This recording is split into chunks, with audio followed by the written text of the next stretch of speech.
तो देखिए, मैं आपसे एक सीधा सरल सटीक सरल सरल भाव में आपसे निवेदन करूंगा, आपके श्री चरणों में एक प्रश्न करूंगा, इसको गलत तरीके से मत लीजिएगा।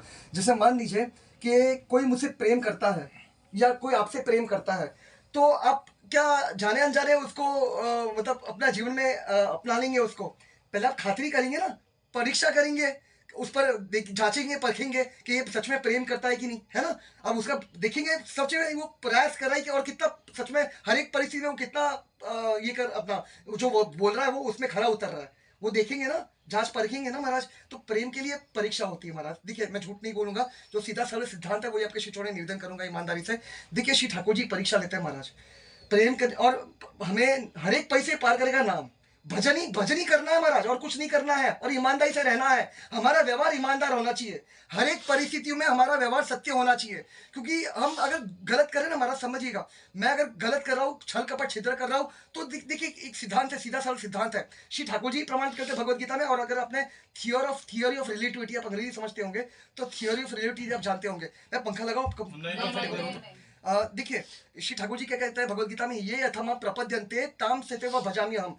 अब जैसे मेरे से इंटरेक्शन करेंगे, जैसे डीलिंग करेंगे, वैसे ही मैं आपसे डीलिंग करूंगा, है ना? वैसे ही आपसे व्यवहार करूंगा, वैसे ही आपसे संबंध रखूंगा, जैसे आप मेरे से संबंध रखेंगे। तो वैसे ही अगर किसी को किसी का गलत कर रहा हूं, तो मेरे पास वही आने वाला है, और वही बढ़ चढ़ के आएगा, विद इंटरेस्ट आएगा। तो इसलिए कहने का तात्पर्य महाराज, थियोरी ऑफ रिलेटिविटी क्या बोलता है, each and every action has equal and opposite reaction. तो अभी हमारा उद्देश्य लक्ष्य क्या है? हमारा उद्देश्य लक्ष्य है श्यामा श्याम की प्रसन्नता। क्यों? क्योंकि हमारा स्वरूप क्या है? हम सब जीवात्मा है। हमारा जो स्वरूप है, नित्य संबंध है हमारे श्यामा श्याम के श्री चरणों में है। और स्वरूप क्या है? जीवन स्वरूप हो कृष्ण नित्य दास। हम उनके दास है, हम उनके सेवक है। बस हमें ये संबंध, हमारी इसकी स्मृति हो गई है, हम ये संबंध भुला बैठे हैं। तो इसका साक्षात्कार हो जाए, ये संबंध का हमें स्मरण में आ जाए, तो उसके लिए क्या करना है? उसके लिए भजन करना है, श्री ठाकुर जी को रिझाना पड़ेगा, उनका भरोसा जीतना पड़ेगा, उनकी कृपा प्राप्त करके जब राधा रानी की आश्रय श्यामा जी को आश्रय प्रदान करेंगे ना हमें, तब राधा की कृपा से फिर हम आत्मसमरण तक पहुंच सकते हैं और धीरे धीरे प्रेम तक पहुंच सकते हैं। लेकिन यकीन मानिए महाराज जी, मैं वही आपके चरणों में हाथों मैं ईमानदारी से निवेदन करूंगा, ईमानदारी से, कि महाराज हमें देखिए परिस्थितियां, क्योंकि महाराज जी वीडियो मत निकालिएगा, आपसे बात है, परिस्थितियां बहुत जांच परखेगी महाराज, हर एक परिस्थिति। देखिए, क्योंकि प्रेम तक पहुंचना मतलब, देखिए एक सीधा सरल उदाहरण, मैं आपको डराने की कोशिश नहीं कर रहा, सीधा सरल सिद्धांत है, वही निवेदन करने का प्रयास करो। यहाँ पे सर देने से भी प्रेम नहीं मिल सकता, समझिएगा, इतना कठिन है प्रेम। सर देने से भी, सर कटाने से भी प्रेम, हाँ, सर कटाने से भी प्रेम नहीं मिल सकता, इतना कठिन है ये मार्ग, यकीन मानिए। क्योंकि प्रेम के लिए महाराज सर्वस्व लुटाना पड़ेगा महाराज, हाँ, अपना सर्वस्व लुटाना पड़ेगा, समर्पित करना पड़ेगा हर एक चीज, क्योंकि तभी जाके प्रेम तक पहुंचा जा सकता है। इतना आसान नहीं महाराज, बहुत कठिन मार्ग है ये, यकीन मानिए बहुत कठिन है। बाबा जी, जैसे हम फैमिली में है जी, बहन भाई मम्मी पापा, उनको थोड़ी छोड़ के हम नहीं, मैं वही निवेदन करने का प्रयास कर रहा हूँ महाराज जी। देखिए, इसलिए आप गृहस्थ आश्रम है ना? देखिए, एक प्रवृत्ति और निवृत्ति है ना? निवृत्ति के लिए तो आसान है, मैं वही निवेदन कर रहा हूँ। देखिए, मेरे जीवन में ऐसी परिस्थितियां घटी कि, और यकीन मानिए, और एक यहाँ पे एक निवेदन करना चाहूंगा, ये मार्ग के लिए कोई वर्ण आश्रम की आवश्यकता नहीं है, समझ पा रहे? ये आश्रम के लिए बस हमारे अंदर तीव्र इच्छा होनी चाहिए, जुनून होना चाहिए, श्यामा श्याम के चरणों की चाह होनी चाहिए, वही एक क्वालिफिकेशन है, योग्यता है। और इसका एक प्रमाण आप देख सकते हैं, जो हमारे ब्रजमंडल के जो षड गोस्वामी है, वे वर्णन करता है कि हमें श्यामा श्याम की इच्छा, मतलब श्यामा श्याम के चरणों की सेवा चाहिए ना, ये तीव्र इच्छा हमारे हृदय में होनी चाहिए। क्योंकि यकीन मानिए महाराज, हमारा जीवन पूर्णता आधारित है हमारी इच्छाओं पर, हमारी कामनाओं पर, हमारी वासनाओं पर। हम जिस चीज की तीव्र इच्छा करेंगे, हमें वही जीवन में मिलने वाला है। अभी देखिए, संसार में मैं अपने लिए कह सकता हूँ, मैं संसार में भटक क्यों रहा था? क्योंकि मेरे अंदर संसार की कामनाएं थी, इच्छाएं थी, और वासनाएं थी, और आसक्ति थी। तो अभी वो आसक्ति, अभी जो संसार में जो, देखिए यहाँ पर कुछ छोड़ना नहीं है, और हम कुछ छोड़ भी नहीं सकते। सीधा सा सिद्धांत निवेदन करना चाहूंगा यहाँ पे, प्रत्यक्ष निवेदन करना चाहूंगा, ये भागवत का प्रमाण है। भागवत प्रश्न करता है, ऐसा कौन जीव है अनंत कोटि ब्रह्मांड तीनों लोक 14 भुवन में जिसकी बुद्धि भेदी नहीं जा सकती? भागवत इसका उत्तर भी देता है, एक भी नहीं है। और देखिए, इसका भी प्रसंग देना चाहूंगा, निवेदन करना चाहूंगा, उदाहरण, ये भी शास्त्र में प्रसंग है, इनका नाम मैं भूल रहा हूँ, जो नहीं, यमुना जी के अंदर जल समाधि लिए हुए थे, ठीक है, एक संत महात्मा, देवरा बाबा, नहीं, जल समाधि लिए हुए थे यमुना जी के अंदर 10,000 वर्ष।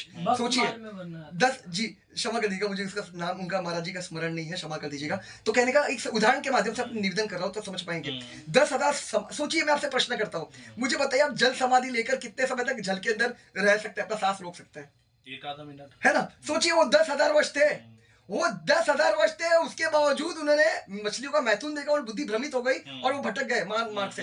लेकिन यहाँ पर एक सीधा सा सिद्धांत समझिएगा महाराज, ये मार्ग में कोई अपने बल से, सामर्थ्य से, तप से राधा रानी के प्रेम तक पहुंच नहीं सकता। समझिए, व्रज में वास नहीं मिल सकता। क्यों? क्योंकि ये मार्ग, ये पूर्णतः कृपा साध्य, ये साधन साध्य नहीं है। लेकिन मेरा कहने का तात्पर्य ये कतई नहीं है कि बैठे बैठे मिल जाएगा, बैठे बैठे कृपा हो जाएगी। क्योंकि शंभु महादेव प्रमाणित करता है, हमारे शंभु महादेव भोले बड़े जो परम वैष्णव वर्णन करता है, पुनरपि जननम पुनरपि मरणम पुनरपि जननी जठरे शयनम। संसार की व्याख्या करें, इसको अच्छा लीजिएगा, मैं आपको भ्रमित करने की कोशिश नहीं कर रहा। अहि संसारे बहुदुस्तारे, बहुदुस्तारे का तात्पर्य क्या है? पदम पदम व यद विपदम। इसका तात्पर्य जैसे ही हम संसार में एक पग धरते हैं तो जीवन में क्या आता है? अपार कष्ट, अपार कठिनाई, अपार मुश्किलें, अपार विपदा, अपार तकलीफ, अपार दुख। लेकिन हमारे शंभु महादेव कहता है कि अगर जीव को अपार कृपा चाहिए, है ना, क्योंकि संसार अपार कष्टमय है, अपार दुखमय है, दुखालय शाश्वतम। लेकिन अगर जीव को अपार कृपा की अभिलाषा है तो उसके लिए क्या करना पड़ेगा? तो हमारे शंभु महादेव के भोले भंडारी कहता है, कृपया अपारे पाहि मुरारे, भज गोविंदम भज गोविंदम, गोविंदम भज मूढ़मते। और उमादेवी से पारसी से वैष्णवी से कैलाश में कहता है, उमा कहूं मैं अनुभव अपना, सत हरि भजन जगत सब सपना। तो यकीन मानिए महाराज, जो एकमात्र जो विकल्प है ना, सभी शास्त्रों का निष्कर्ष है, सभी आचार्य संत महात्माओं की अमृत वचन है, वो एकमात्र हरि का नाम है, हरि का भजन है और कुछ नहीं है। यकीन मानिए। लेकिन अभी और एक निवेदन करना चाहूंगा यहाँ पे, मैं वही निवेदन करने का प्रयास करूं बार बार अपने श्री चरणों में, कि महाराज हरि का भजन का उद्देश्य लक्ष्य क्या है? भजन का उद्देश्य लक्ष्य क्या है? क्योंकि भजन साधन से शाबाश नहीं मिलने वाले। भजन साधन का उद्देश्य लक्ष्य है भाव प्रकट हो, क्योंकि भाव से शाबाश मिलेंगे। समझ पा रहे? भाव से हम कृपा, श्री ठाकुर जी की कृपा, उनका भरोसा जीत पाएंगे। और जब जैसी उनकी कृपा हो गई, उनका भरोसा जीत लिया जीव महात्मा, उसका बेड़ा पार हो गया, उसको शाबाजू का आश्रय मिल गया महाराज, हमारी लाड़ों का आश्रय मिल गया। और फिर वही तरह हमारी लाड़ों सब जादू करेगी जी, उसको नित्य संबंध का साक्षात्कार कर भी करवा देगी, उसको भरोसा भी मिल जाएगा। शाबाजू के चरण कमलों का दृढ़ भरोसा है, जैसे हरिहरवासी वर्णन करते हैं, कहो केवल भजन को